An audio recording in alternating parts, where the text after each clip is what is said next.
Good evening, everybody, and welcome to tonight's Manydown Overview Committee. Before we start, fire evacuation procedure. There are no fire alarms scheduled for this evening. Therefore, if the fire alarm sounds, please evacuate the building immediately. The fire exit is located at the rear of this room. Go down the stairs and meet in the War Memorial Park. Please note this evening's meeting is being webcast live on the internet. The webcast will also be published to YouTube after the meeting. And are we live on? Yep. And can everybody, members and public, please turn mobile phones off? Thank you. First item 1 on the agenda. Apologies for absence and substitutions. We have an apology from Councillor Capon. Any others? No, thank you. Declarations of interest. No, good. Urgent matters. Andrew.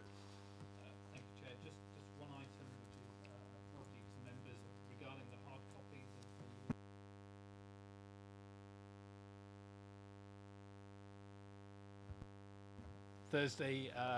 Thursday, as was scheduled or was indicated and notified to you, but due to an oversight in the print room, the hard copies were not printed to today. So an apology for the lateness in the hard copies. Thank you, Andrew. And Yeah. sorry. Are we going to adjourn the meeting then, so we can read the papers then? no, I'm not Is going it to adjourn the meeting. constitutional that we should have the papers a week before the meeting? And we've just had the papers tonight. And the Manydown is a very important subject, and we should not be getting the papers on the night. So I presume we should adjourn the meeting for members to read the papers.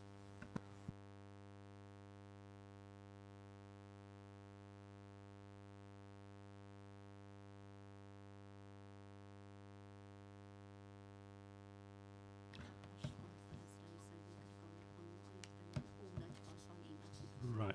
I've been advised the main agenda was published at the correct time, and the supplementary agenda was available to all councillors via their iPads. It's only the print copy, so you could access it via your iPad at the correct time. So we will be continuing with the meeting. Thank you.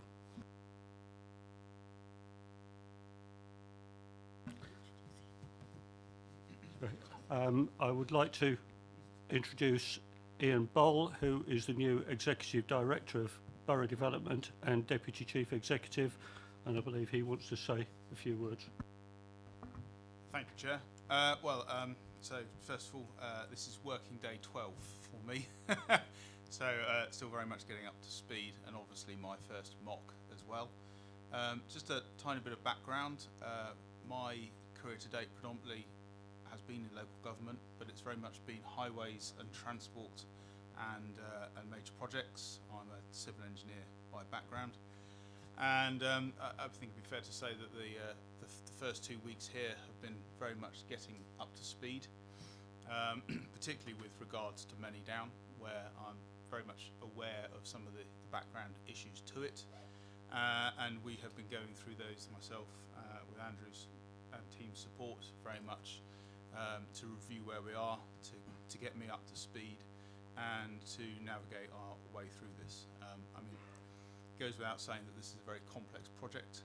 Highways matters in particular can be very complex indeed, and it is absolutely vital to get them right. So earlier this week we did have a all partner and consultant program gateway review meeting, and we thrashed through all of the detail regards to the highways issues. We started with a long list. We closed with absolute clarity on every single one of those points.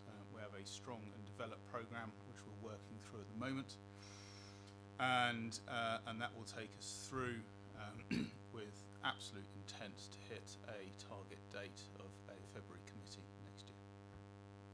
Thank you. Thank you, Ian. Anybody got anything else on urgent matters? I'll take that as a no. Thank you. Minutes of the meeting held on the 2nd of July. I propose them as being accurate. Do I have a seconder? Thank you. And is everybody happy? Thank you. I will sign those at the end of the meeting so we can get on. Right, item 5, Manydown project update. Andrew or John? Thank you, Chairman. Good evening, councillors. This is a project update report. I'm pleased to give this further update to fellow councillors. The report reveals good work in taking forward the project that has been accomplished by the Joint Officer team. As the portfolio holder, I have two key priorities.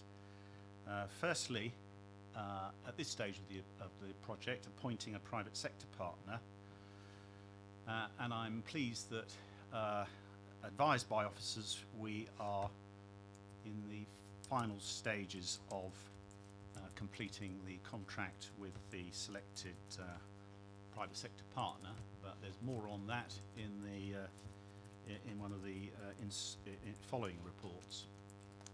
The second priority I have as portfolio holder is obtaining outline planning permission so that we can proceed to draw down the land with our private sector partner in place and get started in putting in the infrastructure and building the new homes on Manydown North.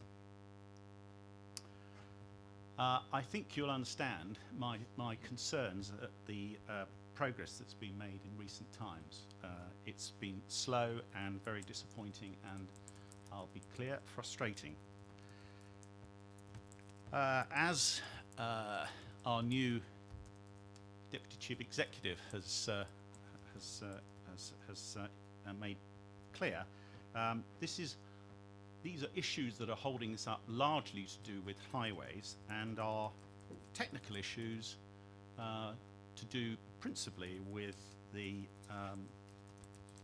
Northants transport model of HCC, and getting an agreement between the consultants providing us with highways advice and the HCC highways team. Now, I'm clear that there's good intentions on both sides to achieve the result, but it is extremely disappointing that after all this time, technical issues are still not resolved, and so we are not yet at a point where we've got sign-off by Hampshire Highways.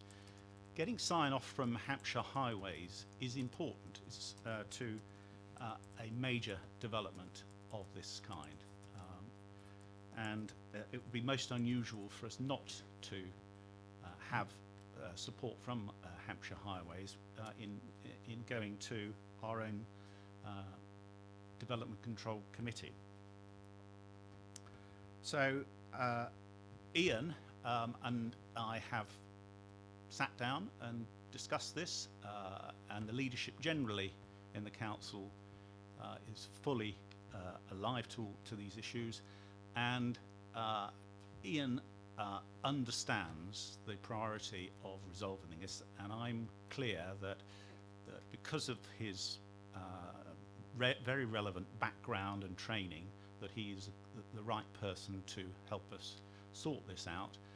He's pulling together all the necessary parties and making it clear that there can be no further slippage on this. It's too important. And so as a portfolio holder, I can deal with issues of principle and decisions. I'm not able to get, and it wouldn't be appropriate for me to get involved in highly complex technical issues to do with transport modelling. That is for the officers and the consultants to sort out, and they are very clear, it's very clear that that is their responsibility to do that now. So, moving on, the report reports on the work that's been done since the last mock in relation to the A339 Rookstone Lane junction issues. We have been meeting parish councils and responding to the concerns of local residents, while also ensuring that any changes that are made achieve the necessary safety, highway safety. So I'm pleased that, that there's been some good progress there. The report also deals with an early start on biodiversity, in terms of biodiversity and ecology work, and that has led to a separate planning application for the creation of a wildlife corridor, and that's something that the local planning authority is now consulting on. That ecology planning application will provide, if it's accepted, for a 20-metre corridor on the western side of the lane between the B3400 and Wotton St Lawrence, and a 6-metre corridor on the eastern side of that lane.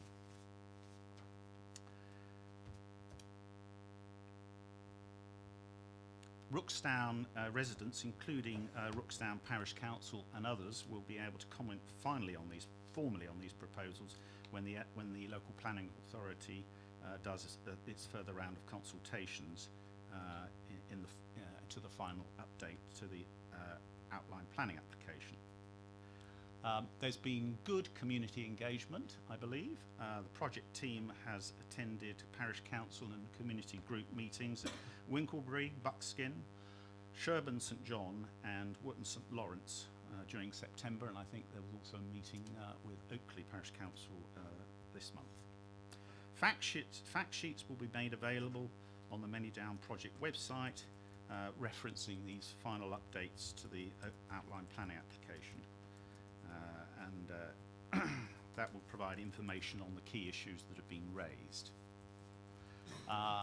There's been also some work which I think is a very positive development in relation to youth engagement workshops. I've attended 2 with officers in Buckskin and at Bishop's Green in August, and you'll see in this report it features the views and ideas of some of our young people who one hopes will end up living in Manydown in the years to come. The report also covers an update on government funding, including the HIF marginal funding, which is a bid for up to £10 million, and that is going to be considered by the government board in October. There's also the forward funding scheme, where we put an expression of interest in through Hampshire County Council £75 million for initial infrastructure works, including the spine road, internal junctions, drainage and utilities, and that's again with the Homes England Investment Board for October, I understand. And then finally there's the Accelerated Construction Fund bid. That's designed to help faster delivery of new homes, and including modern methods of construction, and that's been approved in principle to the tune of £4.69 million for the first 250 homes at Manydown. Appendix 3 details a financial summary of the historic Manydown costs.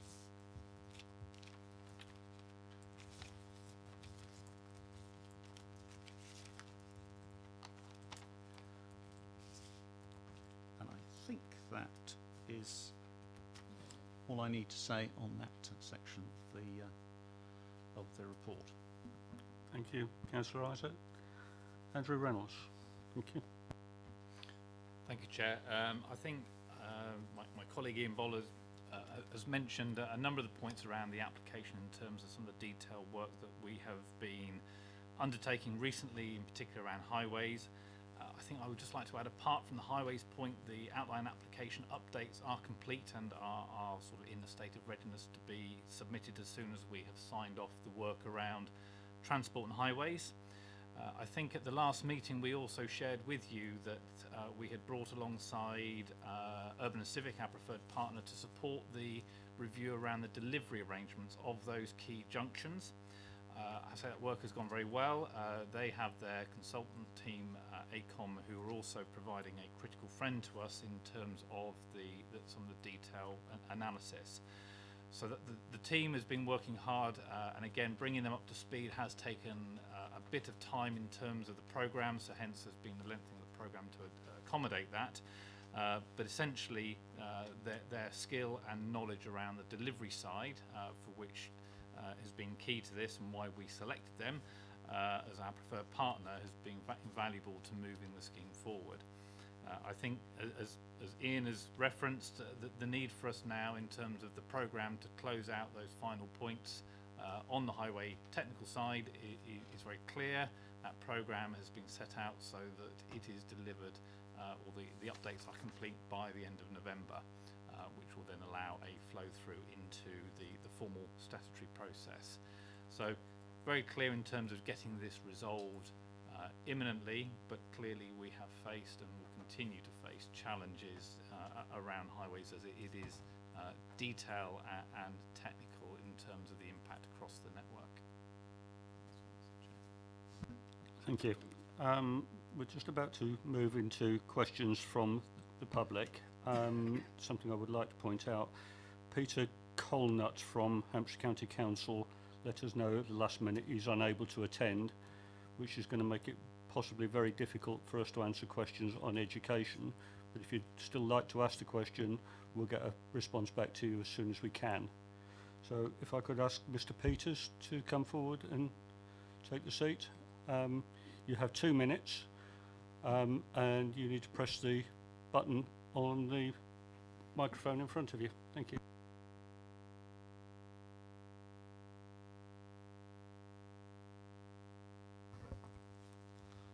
Good evening. I'm the Chair of Governors of the Federation of Winklebury Infant and Junior Schools. I'm here tonight to discuss the future of education in Manydown and Winklebury. A few years ago, we were asked to give our opinion for the consultation on expanding Rooksdown School. We said this would be hugely detrimental to us, that there weren't sufficient children to fill the schools and all of the primary provision locally. We were ignored. After Rooksdown School was expanded, we suffered a massive collapse in our numbers, which led to redundancies. We are a 2-form entry primary, but for 2 years now we've only had enough infant age pupils for 1-form entry. Our junior school is currently full, but the numbers there will soon start to fall as the current infant children move up. As a result, we are starting to be massively concerned as to our long-term viability. When deciding how to phase the building works, it's vital that the Manydown development does not damage education in Winklebury further. If you choose to build the primary school that is closest to Winklebury first, then you will potentially see local parents choosing a brand new school with the latest brand new equipment over existing schools. We were proven right over Rooksdown, and we don't wish to be proven right again. We believe that the primary schools planned for Manydown should not be built until a large number of houses have been built, and that it would be more beneficial to both Manydown and Winklebury residents that this committee prioritise the building of the secondary school over primary provision. If you do choose to build the primary nearest Winklebury first, then we will almost certainly face closure. Have 30 seconds. So the governors have asked me to inform you that in this scenario, we would be interested in being asked to run the new school for the benefit of the children of both Winklebury and Manydown. We would rather stay where we are, but the wrong planning decision now will almost certainly lead to our closure. The people of Winklebury have been repeatedly told that Manydown would lead to great benefits for them. I'm sure we can all agree that a decision that could potentially close us down is not a benefit to a part of Basingstoke that has been repeatedly let down in the past. Thank you.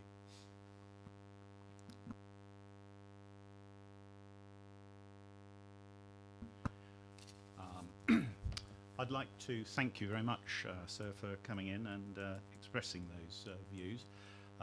You raised some very serious issues, and it's disappointing that there isn't a representative from Hampshire County Council here tonight to hear this, but we will make sure that these views are communicated to them. They are the tier of government that is responsible for education, which is not to say that that the borough doesn't have a role and an influence in these things, and I think it would be useful if we had a meeting after this Manydown Overview Committee, so I can hear in more detail some of the concerns that you and your community have about the impact that may occur. So thank you for coming along. Thank you very much. Thank you, Mr. Peters. And if we could now have Mr. Lee.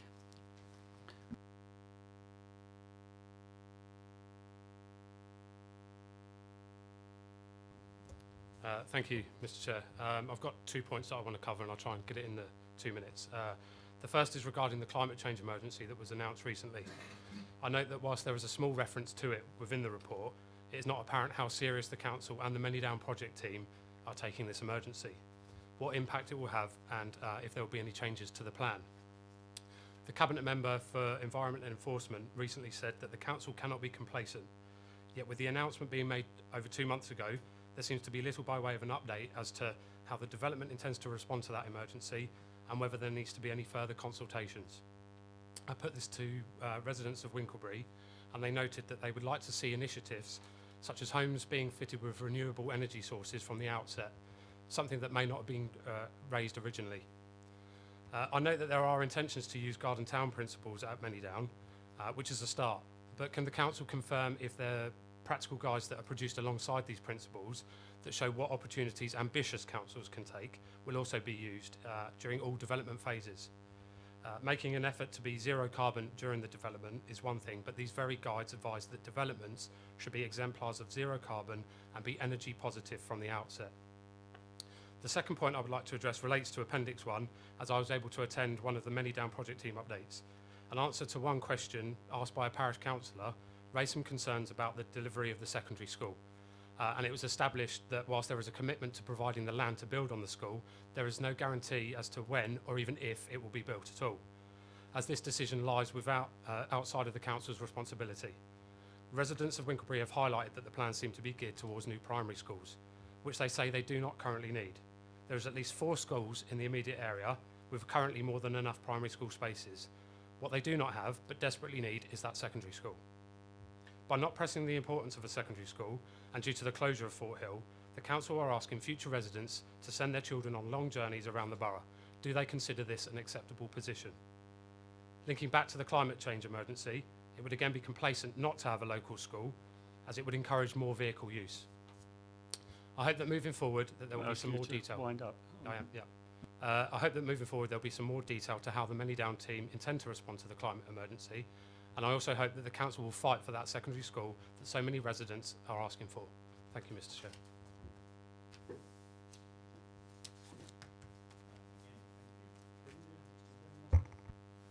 Thank you to our speaker.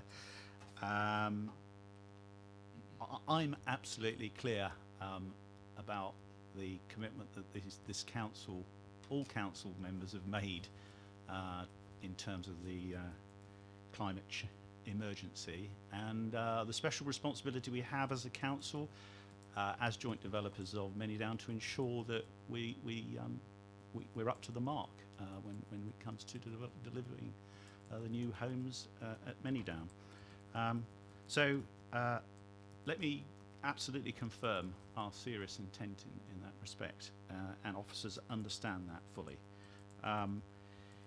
I think that some of the things I would say to reassure you are that one of the key aspects in determining who we selected as a private sector partner in urban and civic was the fact that they have a good track record in terms of building homes at a high standard that are well insulated, and in their tender proposals there's a lot of proposals there for the Manydown standard in relation to how houses will be built and the quality of materials that we used, and the understanding the importance of using grey water, solar panels and so forth. But that's more. There's more work to be done on that to make sure that actually that the reality matches what has been put forward in the proposals. I think I'm also draw your attention to the item in the report which I didn't mention, but I'm happy to do so now, about the expression of interest that we put forward for government funding to look at the how we can best achieve reduced carbon emissions in the new houses, and do it on the basis of commercial viability. So I hope that that application will find favour with those who make these decisions, and we will get the funding to help us carry out further research into this, so that we can, working with Urban and Civic, make sure that we have a new housing at Manydown that we can be proud of. On the issue of the primary school, again, I'm interested to hear what you've said about this. We will ensure that the comments you've made tonight are fed through to Hampshire County Council. Again, I would welcome the opportunity of sitting down with you if we could make it a sort of joint meeting between the two speakers and myself tonight. That would be good to hear, so I can understand more about the detail and your concerns in relation to over-provision of primary school education and under-provision in that particular part of the borough for secondary education. I fully understand the point you're making about not obliging pupils to make long journeys on buses.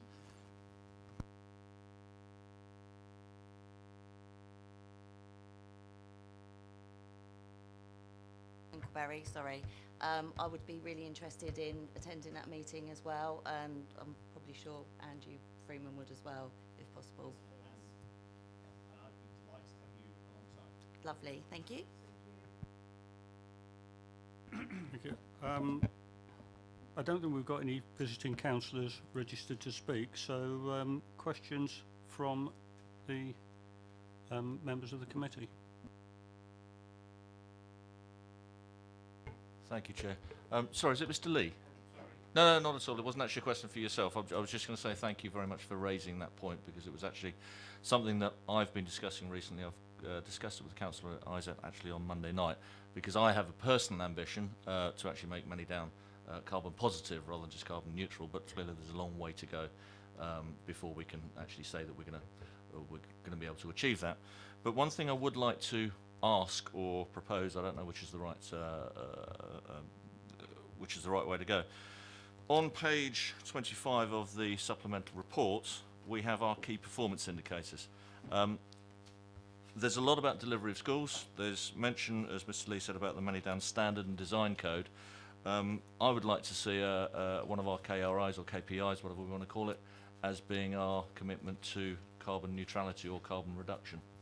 And I think that's something we could put in there very early on in the process, so we can actually hold ourselves and hold the Manydown project to account. Is that going to be possible, do we think? Thank you.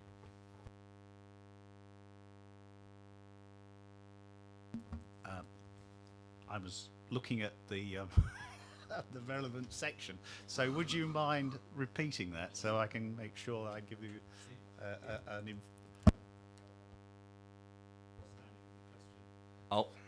I'll be briefer than I was earlier. We've declared a climate emergency. These are our KPIs, our key performance indicators. These are the things that we will hold ourselves and the Manydown project accountable to. Given that we now have a climate emergency, or we've now declared a climate emergency, I think it would be appropriate to have a key performance indicator in there that makes reference to our carbon obligations. Is that going to be possible, do we think? Okay. I think what you're proposing must make sense, given that we have declared a climate emergency, and both councils have declared a climate emergency. But I'm conscious of the fact that this is a business plan that is already agreed and is agreed with our partners at Hampshire County Council, and therefore I'm not in a position to say to you yes now, unless Andrew Reynolds is going to say something different. But my feeling would be that we would need to take it back to them and discuss that with them. We have at the most recent Manydown Garden Communities LLP board discussed this whole issue and understood the relevance of both councils having declared a climate emergency. So it's there, but that in both cases that declaration of climate emergencies has taken place after the business plan was put together.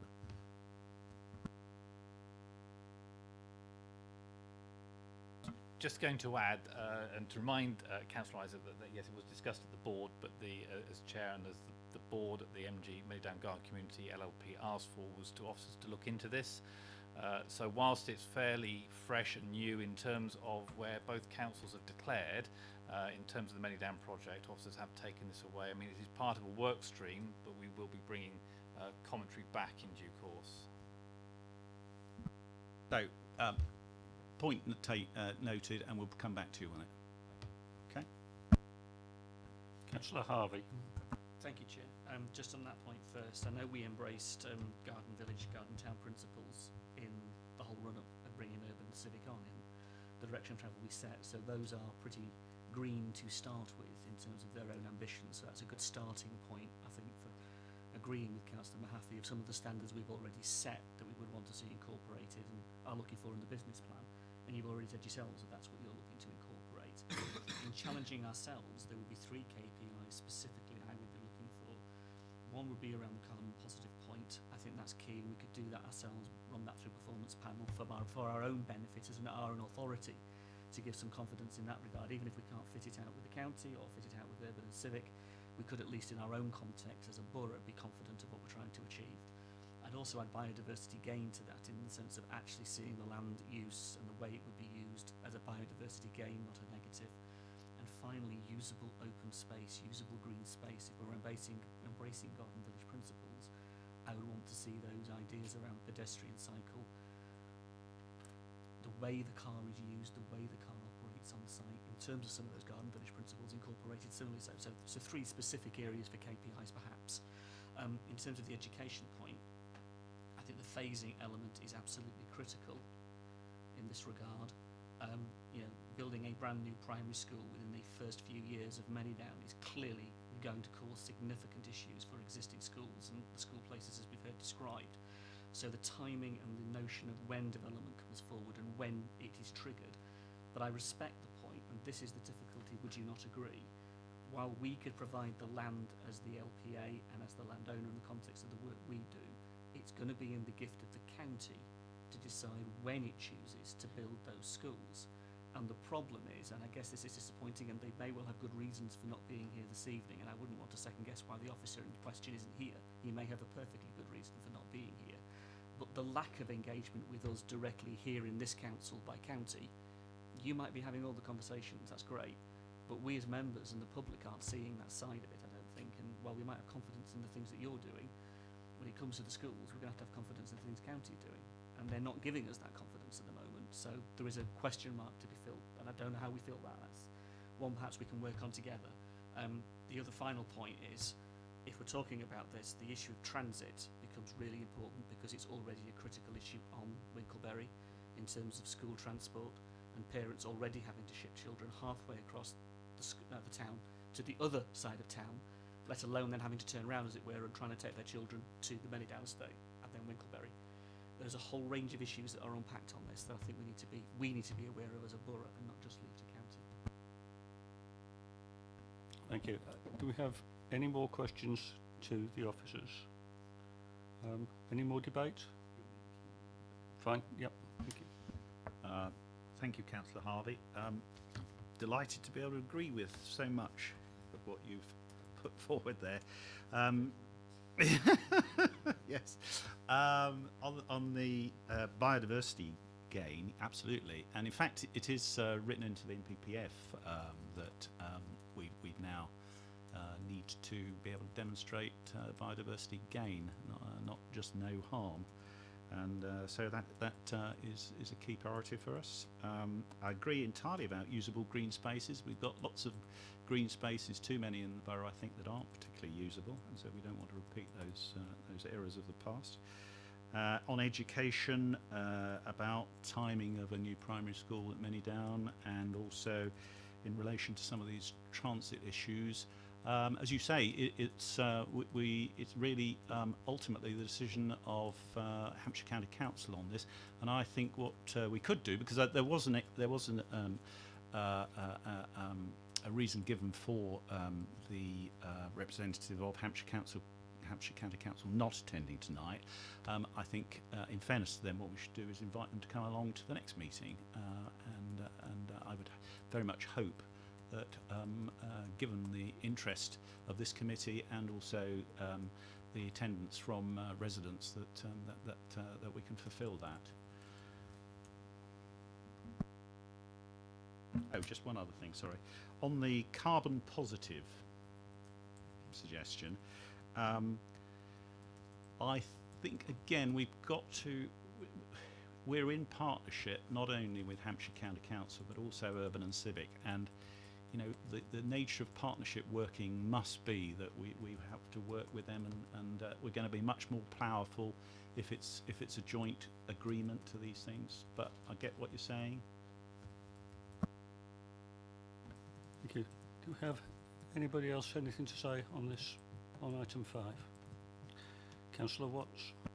Yeah, I would like to see something about electrical vehicle charging within the new development.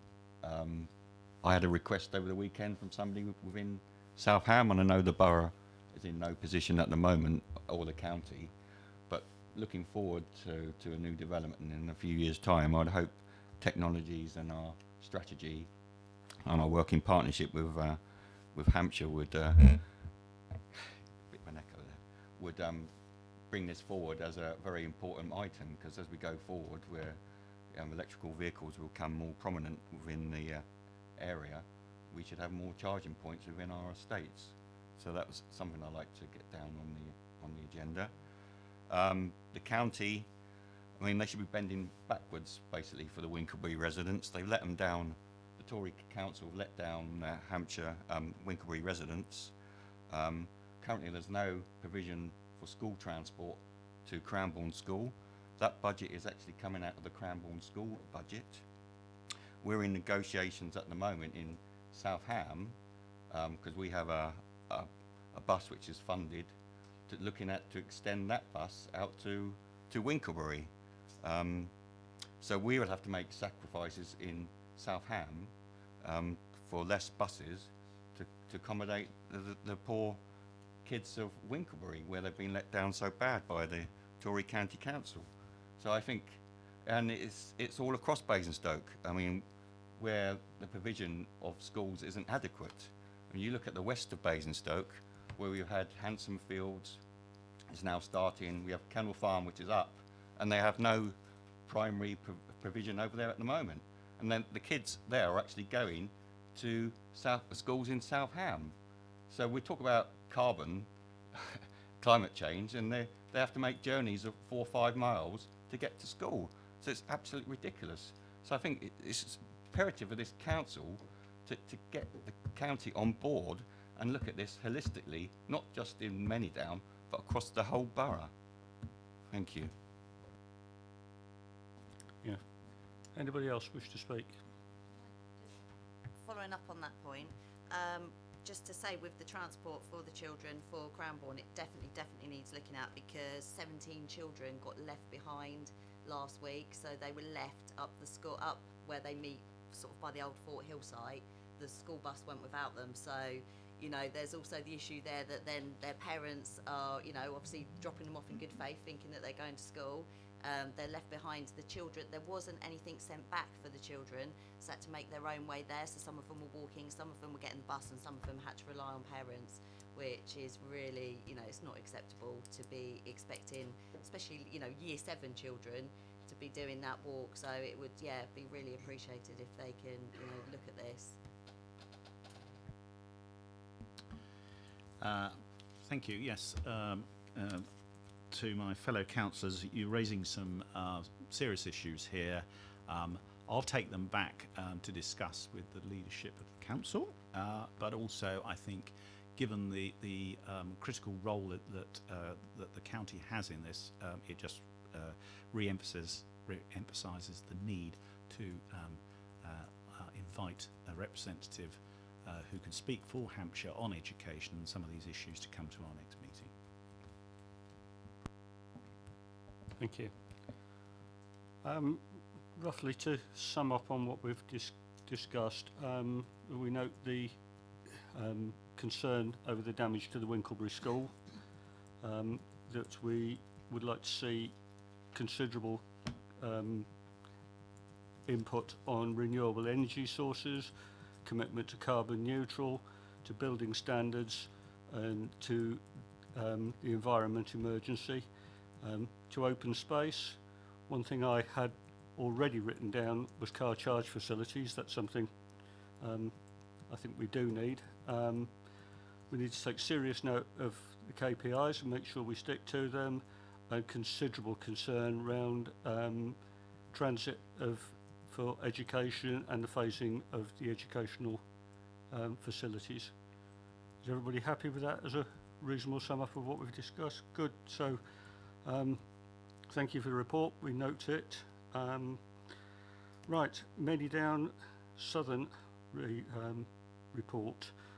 Now, part of this we will be going into private session on, but we'll start with Andrew Reynolds. Thank you, Chair. At the last meeting of MOC, we highlighted the work programme that was continuing within the Manydown overall project. And one of those was beginning to examine the future of the land at Southern Manydown, and we appreciate and understand that it's crucial that our resources at this point in time are targeted at concluding the work around the planning application for Manydown North and completing the transaction with Urban and Civic. Nevertheless, the work continues from the local planning authority to look at the future of the local plan, and therefore we have been looking and considering the establishment of a project around Southern Manydown. So this presentation really gives a bit of a backdrop to that and to some of the early work that the Manydown Overview Committee was previously engaged with, and it is worth just taking you through this. So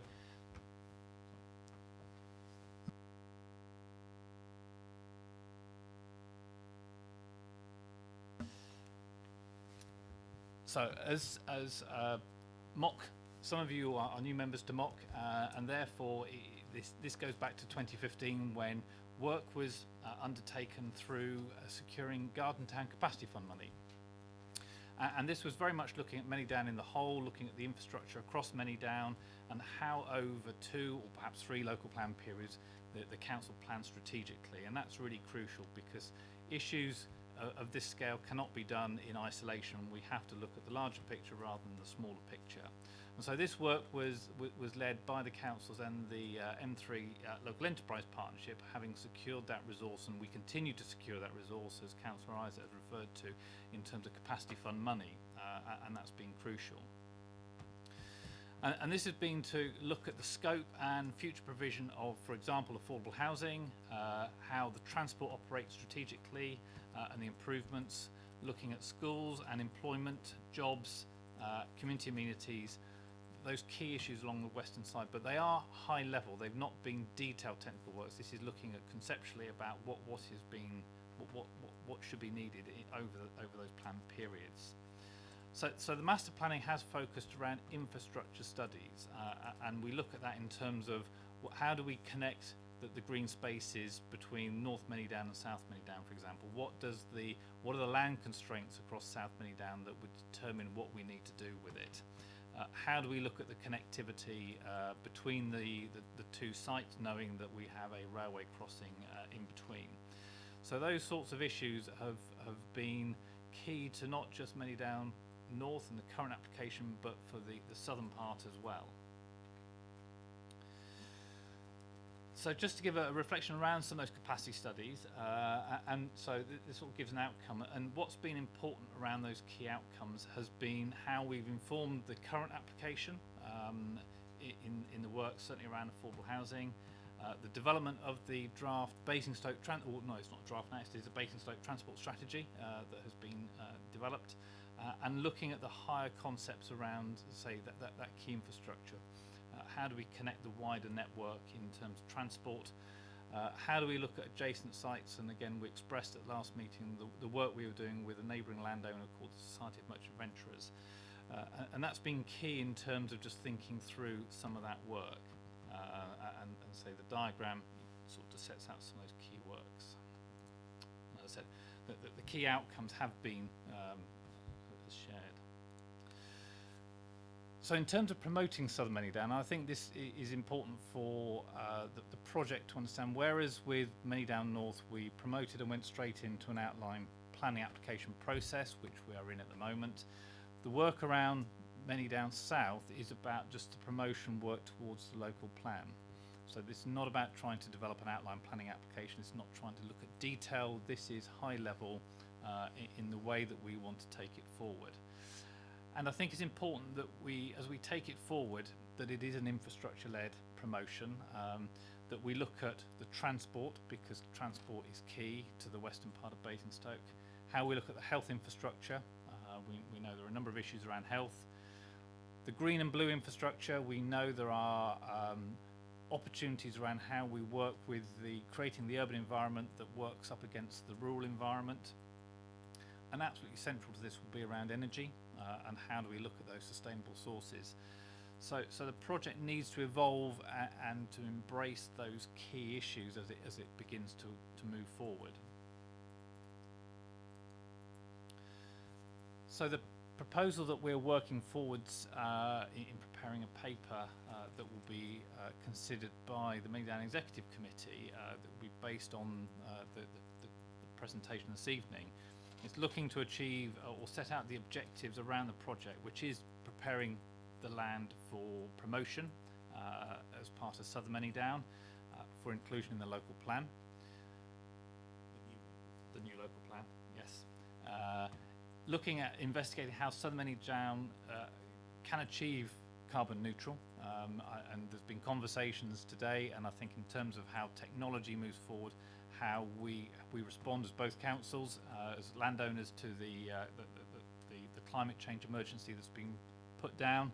So it's absolutely key. So we have recognised that. Supporting an outline case, and again, I think members around the table will be aware of the announcements around the funding that's been granted to the North Hampshire Hospital Trust in relation to looking at the future of the hospital.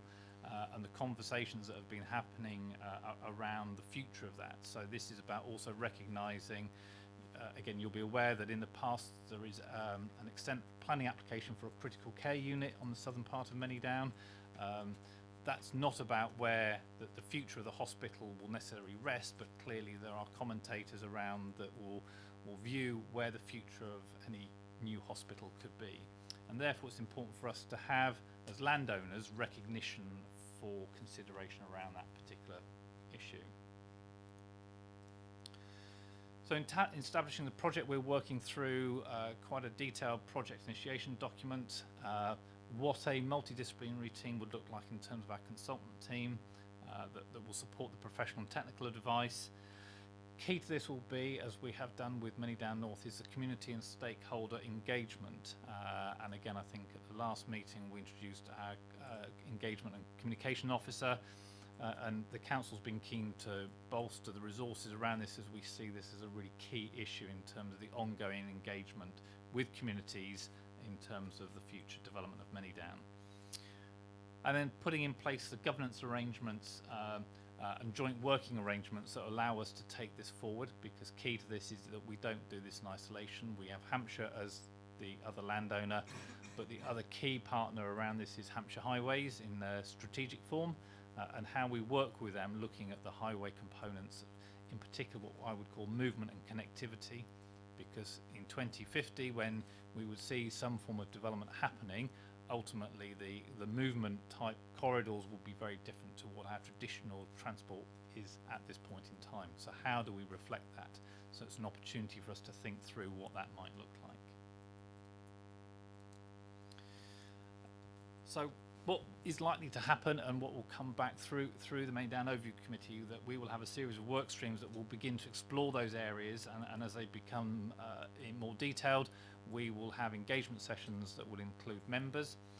We will have probably topic issues that will come back through the Manydown Overview Committee for comment and review, and we will continue to evolve the project that will take account of those issues. So I think it's fair to say, I mean, we recognise the importance about where MOC is, but also wider members in terms of that, the stakeholder and community engagement. In terms of project resources, we have reported previously around the Garden Town Capacity Fund. The councils have been successful in securing, a reasonably significant amount of money to support the technical studies. And this is now beginning to be allocated to support that work. So this is not something that the councils directly are funding through their own resources, albeit the project teams are resourced through the councils. We are keen to continue to secure Garden Town capacity funds to ensure that they contribute to the resources needed to take the project forward. I would also stress that, again, as we work alongside other landowners, they will be expected to contribute into that, so we will not be, as a council, making payments on their behalf. It will be shared costs where appropriate to ensure delivery is fair and equitable.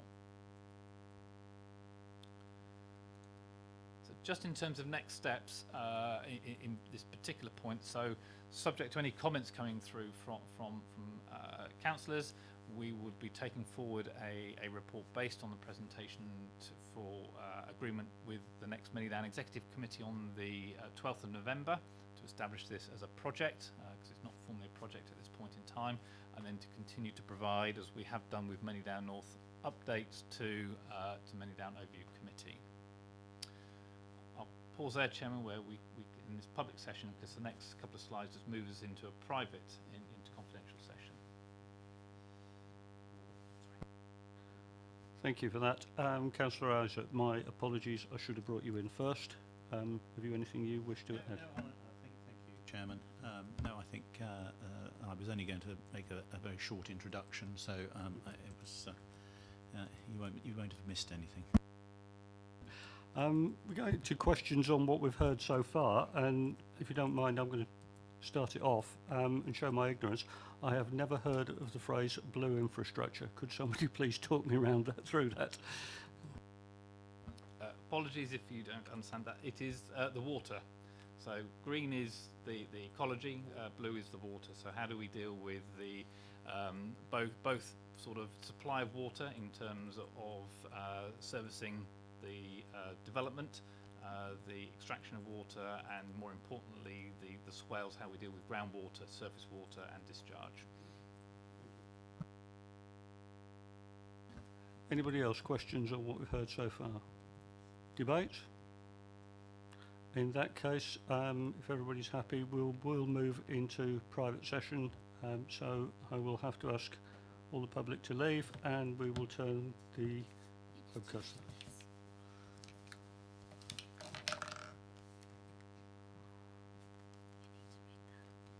All right.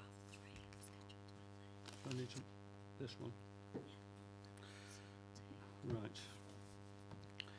Agree with members that the following is now to become confidential by passing the following motion: that pursuant to section 100A(4) of the Local Government Act 1972, the public be excluded from the remainder of the meeting on the ground that the public interest in maintaining the exemption outweighs the public interest in disclosing it, and therefore that exempt information is likely to be disclosed as defined in the appropriate paragraph of Schedule 12A of the Act. Everybody happy? Yep. Thank you. Yes, I think we will ask the public to come back in and put the webcast back on.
Well, according to my paperwork, I'm supposed to confirm to the members of the public that we've had a report from the project director, but that seems a little superfluous, doesn't it? So, item 7.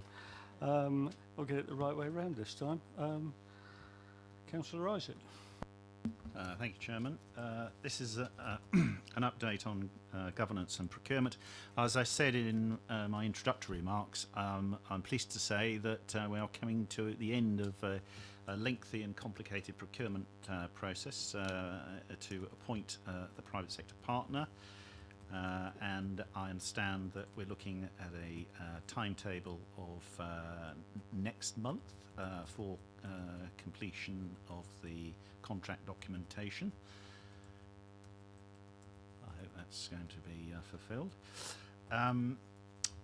Just by way of background, on the 2nd of September, chief and senior officers from the 2 councils and representatives from the Manydown Garden Community LLP, including myself, met, and this was a governance review of the contract documentations that we're going to enter into with Investco, which is the name of Urban and Civic and Wellcome Trust. The joint project team and advisors produced reports and gave us presentations summarising the contract and the key contractual clarifications to the bid that were required. The advisors' reports were provided confirming support firstly for the selection of the private sector partner, and secondly confirming that the bid was legally compliant and represented value for money. Subsequent to that, the project director and advisors briefed cabinet on the 18th of September. So we're now, as I say, proceeding to a contract award. Any material changes from as we approach finalisation of outstanding points will be notified to the gateway representatives. The next item on the report is the DevCo interim business plan. This was provided to the last mock meeting, and that is now that will be incorporated once DevCo is established following the completion of the procurement of the private sector partner, given that they sit with us on the DevCo board.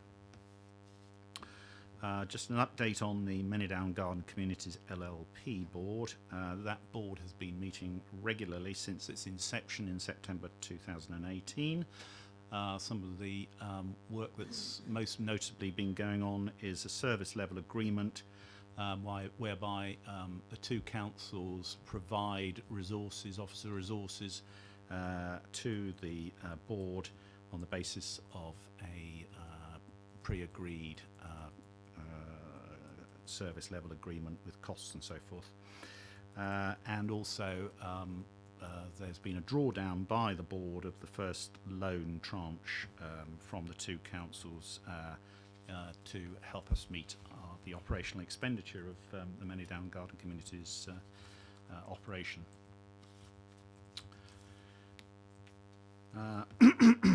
In terms of the Manydown Garden Communities resources, it was decided that that the project director's role should be altered so that he's able to the project director is in a position to provide neutral advice to both councils. So that the change proposed is that the project director should become the chief operating officer, so they can advise members of both councils on the board. And that change was sanctioned by our cabinet in July 2019, and the place of the project director on the Manydown Garden Communities board has been changed so that we now have the Executive Director of Finance and Resources, sitting as one of the board representatives of Basingstoke and Dean Borough Council. Just then moving on to the business plan for the Manydown Garden Communities. That was presented, you'll recall, to the last mock in July, and then subsequently approved by both Basingstoke's Cabinet and Hampshire County Council, and that's attached as Appendix 1. Then just a few comments on financial implications. Urban and Civic's original bid was based on a detailed financial model with forecast land values, infrastructure and build costs and incomes and returns. As we get to the point of signing contracts, Urban and Civic are preparing a revised, updated model, including actual costs, and that will then be audited by the two councils. You'll appreciate, councillors, that the actual returns from the project will still depend on a whole series of variables, but it's a case of updating the financial model.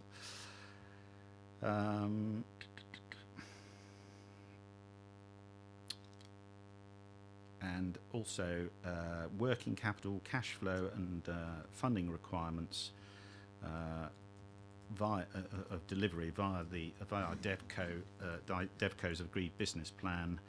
Those rest with the private sector partner, and when we've got final proposals from the private sector partner, these will need to be approved by the two councils. And I think that sort of concludes my... Andrew. Thank you, Chair. There's not much I shall add from Councillor Isaac. I think we're all aware that it's a complicated transaction. It is important as we close out the commercial clarifications. We've been clear to protect the council's position as landowner in this, and as you get to the final detail around these points, then always there are very close scrutiny, certainly when you come to look at, what if it all goes wrong and how you get out of these contracts, which is always a challenge. We see in the news what happens when big construction firms fail, and the impact certainly on public sector services. And from my perspective, two issues have been paramount. One is around protecting the procurement position that the councils have entered into, and as with any developer, and Urban and Civic are not unusual to this. We always find that we get to a point where there is very close negotiations around these, or clarifications around these points. The second bit is the council as landowner, and making sure that we protect the council's landowning interests. So ultimately, we are very close to signing off all the transaction documents, but we are just still closing out the sort of final nitty-gritty points, if I can put it that way. But we are working very closely, and as Councillor Isaac has said, in terms of getting this to fruition in the next 4 to 6 weeks. Thank you. Thank you, Andrew. Right, questions. If everybody could note, if the questions refer to Appendix 1 in the agenda, we will have to go back into private session again. So, questions? Councillor Mahaffey.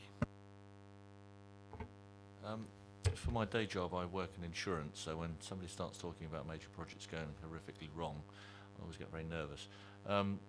On that subject, do we have, presumably we have some sort of standalone indemnification against the warranties on this, or is this just covered within the existing policies that the borough has, or have they been separately negotiated for this? Of which bit are you talking about? Sorry, just for clarity. The Manydown Garden Communities, or the... Sorry. So no, there is separate insurance that we have secured. They're separate to the councils, so we have a separate insurance policy that covers the officer and director's liability for the Manydown Garden Community. So it wasn't so much about the officer's liabilities, it's actually about warranty insurance. If a company warrants to perform against something and then it doesn't, there are insurance policies out there that can cover that, or are we going to self-insure and just say that no, if it goes wrong, we're going to subsidise it, or we're going to find somebody else to do it for us? Or has that not been considered? I believe it has been considered. I think the two councils are, because it's a limited liability partnership, the two councils are members, so ultimate liability still rests with the members. The councils have both paid in £1 as their equity into the LLP, so it is restricted to £1 in terms of that liability. But in terms of where the owners are still both the councils in respect of this. But I'll just check the detail and just come back to you on the warranty, because there are warranties in place. So. Because I think what you're saying to me there is that the council is self-insuring against this, and I'm wondering whether or not it would be sensible to go to market to insure against unforeseens in the future in terms of the warranty liabilities.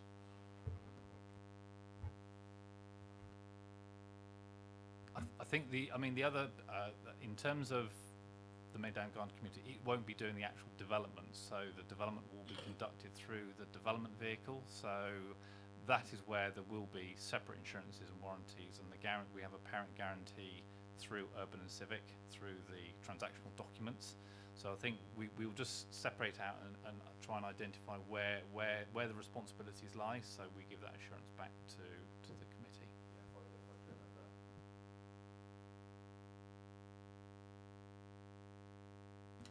Any more questions?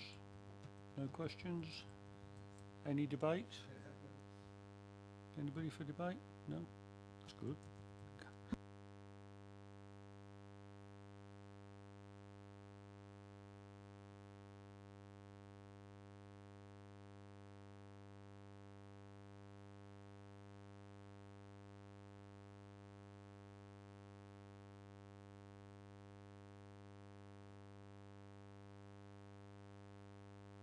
So we've note the progress made to establish the delivery vehicle for Manydown Garden Communities North on Phase 1. We note the progress made on the setup and operation of the Manydown Garden Communities LLP, and reviews and provides comments on the content of this report for consideration by the Manydown Executive Committee. Everybody happy with that? Good. Right, item 8 on the agenda is a review of the work programme. Who wants to kick this one off?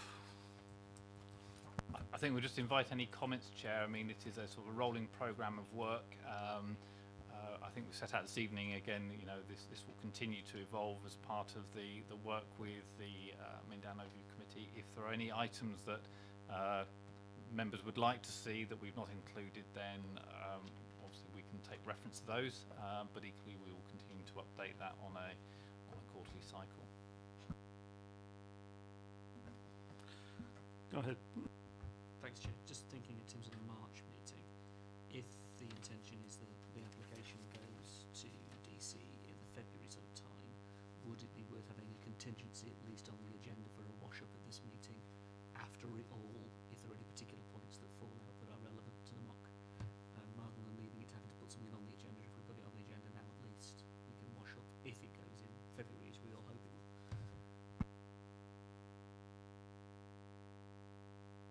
Anybody? Anything else?